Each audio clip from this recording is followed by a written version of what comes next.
L'Arche de l'Alliance. Quand on prononce ce mot, vous avez une image dans la tête. Une belle boîte en or, portée par des prêtres, posée au cœur du temple. La présence tranquille de Dieu. C'est l'image qu'on vous a laissée. Maintenant, regardez ce qu'elle fait dans les pages. Pas ce qu'on en dit, ce qu'elle fait.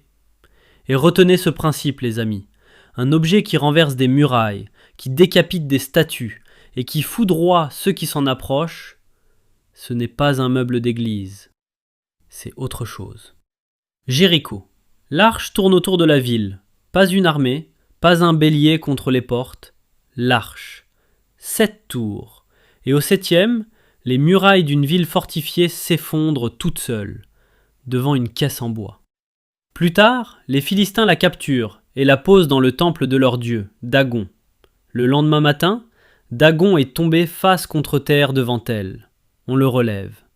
Le surlendemain, il est par terre, la tête et les mains arrachées. Et dans tout le pays, des tumeurs frappent les gens, les rats envahissent tout. Les Philistins paniquent et la renvoient, avec des offrandes, comme on apaise une puissance qu'on ne maîtrise pas. Et là on vous dira, oui mais ça c'est contre les ennemis de Dieu. Vraiment ?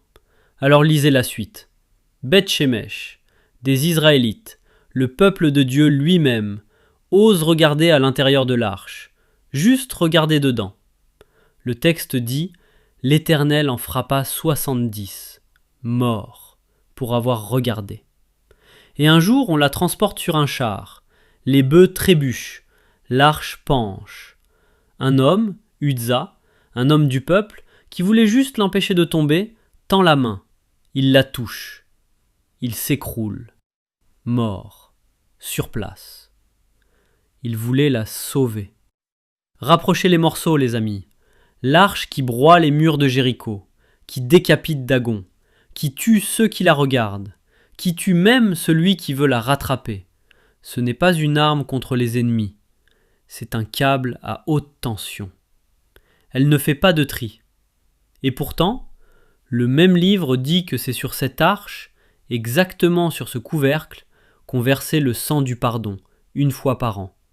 Le lieu de la miséricorde, le propitiatoire, la miséricorde et la foudre, dans la même boîte.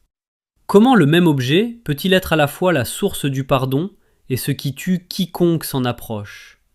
On vous a montré une moitié, le trône. L'autre moitié est dans les batailles, l'arme. Alors la prochaine fois qu'on vous parlera de l'arche, vous verrez le trône ou l'arme.